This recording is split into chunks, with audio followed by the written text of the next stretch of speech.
दिल्ली के मुख्यमंत्री अरविंद केजरीवाल के घर से महज 500 मीटर की दूरी पर सैकड़ों की तादाद में आंगनवाड़ी महिलाएं पिछले 17 दिन से अपनी मांगों को लेकर के प्रदर्शन कर रही हैं। रोजाना तमाम ये सैकड़ों वर्कर्स मुख्यमंत्री आवास के बाहर आकर के धरना देती हैं अपनी मांगों को लेकर, अपनी सैलरी को लेकर के, लेकिन इनकी सुनने वाला कोई नहीं। अपने बच्चों के साथ अपने परिवार की जान जोखिम में डालकर दिन रात कोरोना के दौरान इन महिलाओं ने घर घर राशन बांटा है, घर घर दवाइयाँ दी हैं, लेकिन उसके बावजूद भी इनको तनख्वाहें जो है वो काफ़ी हद तक कम मिल रही है और अगर मिल भी रही है तो 3-3 महीने के गैप से। ये बताइए कि क्या आपकी मांग है, क्या सरकार की तरफ से कोई लोग आपसे बातचीत करने आ पाए या नहीं आ पाए? देखिए, तात्कालिक तौर पे तो हम ये मांग कर रहे हैं कि हमारा मानदेय बढ़ाया जाना चाहिए। जिस हिसाब से आंगनवाड़ी कर्मियों का कार्यभार बढ़ाया जा रहा है, जिस हिसाब से महंगाई बढ़ रही है, उस हिसाब से आप दिल्ली जैसे शहर में महिला कर्मियों से ये उम्मीद नहीं कर सकते कि वो महज 10,000 और 5,000 की मामूली से रकम में अपनी ज़िंदगी का गुजारा बसर कर दें। तो तात्कालिक तौर पे हमारी मुख्य मांग ये है, लेकिन हमारी जो दूरगामी मांग है वो ये है कि तमाम स्कीम वर्करों को कर्मचारी का दर्जा दिया जाना चाहिए, जो मांग हम केंद्र सरकार से उठा रहे हैं। ये बताइए कि सरकार से कोई बातचीत करने के लिए अभी तक आया आपके पास? 17 दिन हो गए हैं आपको।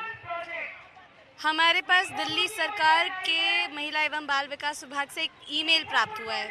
ऑफिशियली उन्होंने हमें कोई लेटर बाय पोस्ट भी नहीं भेजा है, कोई और मींस के थ्रू उन्होंने कम्युनिकेशन के लिए बात नहीं की है। उस मेल में हमें ये लिखा गया था कि 21 फरवरी को दिल्ली की आंगनवाड़ी कर्मियां जो हैं उनको, जो महिला एवं बाल विकास विभाग मंत्री हैं राजेंद्र पाल गौतम, उनके साथ वार्ता के लिए टाइम दिया गया है। लेकिन इसमें उन्होंने एक दूसरी दलाल यूनियन को भी आमंत्रण दिया है, जिसका यहाँ चल रही हड़ताल से कोई लेना देना नहीं है। दिल्ली में आंगनवाड़ी कर्मियों का प्रतिनिधित्व करने वाली एकमात्र यूनियन है Delhi state anganwadi workers and helpers union. लेकिन दिल्ली सरकार जानबूझ करके एक ऐसे यूनियन के साथ वार्ता बुलाना चाह रही है जिससे समझौता यहाँ बैठी महिला कर्मियों के पक्ष में ना हो, बल्कि सरकार और विभाग के पक्ष में जाए। विभाग के पक्ष में रहे। ये बताइए कि आप कहाँ से आती हैं, बच्चे के साथ आप यहाँ पर आई हैं?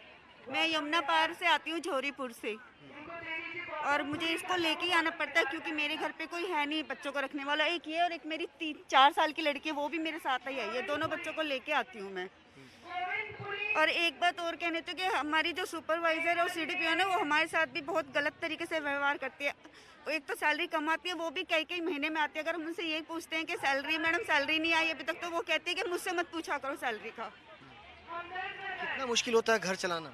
बहुत मुश्किल होता है घर चलाना। और अभी 2 महीने पहले की सैलरी आई थी, अब पिछले महीने, और 2 महीने की फिर रुकी पड़ी है। अच्छा, अब तक सैलरी नहीं मिल पा रही? इतनी दूर तक तो मुझे हमें पैदल आना पड़ता है, बस वाले भी नहीं बिठा रहे हैं। बच्चे के साथ आप यहाँ पर भी आती हैं और कोरोना के दौरान उन्होंने अपनी दवाइयाँ भी और फूड भी सप्लाई किया? हाँ जी, फूड भी सप्लाई किया, खाना भी सप्लाई किया आपने? किस चीज़ के लिए? कोविड के दौरान कोरोना के दौरान आपने घर घर जाकर? हाँ जी, करा था THR। मैंने कट्टा कंधे पे टांग के और अपने बच्चे को गोद में लेके, मेरे पास फोटो है थी इस चीज़ की, कोविड के दौरान भी है। और मेरा बच्चा, उन्हें ये नहीं दिखता कि ये छोटे छोटे बच्चों को लेके बांटेंगे कि इन्हें भी बीमारी लग सकती है या नहीं।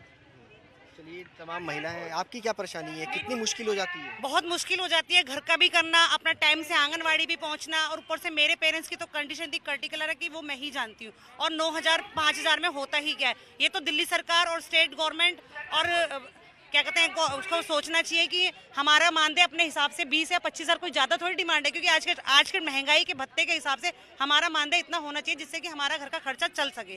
अब 3-3 महीने में सैलरी आती है, इतना हम लोग कर्जा लेके चलाते हैं और उसके बाद हमारा पैसा देना पड़ता है। इसलिए हमें गवर्नमेंट से भी है, स्टेट से भी और सेंट्रल से भी यही है कि हमारा मानदेय हमारे तरीके से बढ़ाया जाए।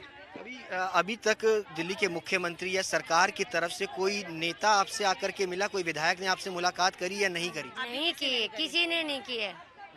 हाँ जी, अभी कोई नहीं आया।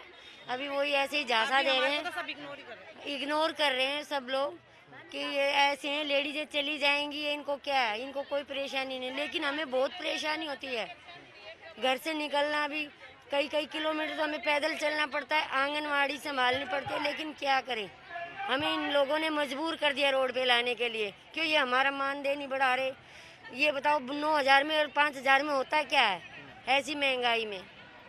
चलिए, आप देख सकते हैं कि सैकड़ों की तादाद में जो आंगनवाड़ी महिलाएं हैं हर रोज आकर के अपनी परेशानियों को दरकिनारे करके इसी तरीके से धरना प्रदर्शन कर रही हैं। सरकार से ये मांग कर रही हैं कि उनकी सैलरी जो है वो बढ़ाई जाए। महज 4 से 9,000 रुपये में उनका घर खर्च चलाना जो है वो मुश्किल होता जा रहा है और ऐसे में अब लगातार इस मुद्दे को लेकर के तमाम राजनीतिक दल, चाहे वो बीजेपी हो या वो कांग्रेस, इसको अब चुनावी मुद्दा जो है वो बनाती हुई नजर आ रही हैं। कैमरा पर्सन जियाउद्दीन के साथ सुशांत मेहरा, दिल्ली, आज तक।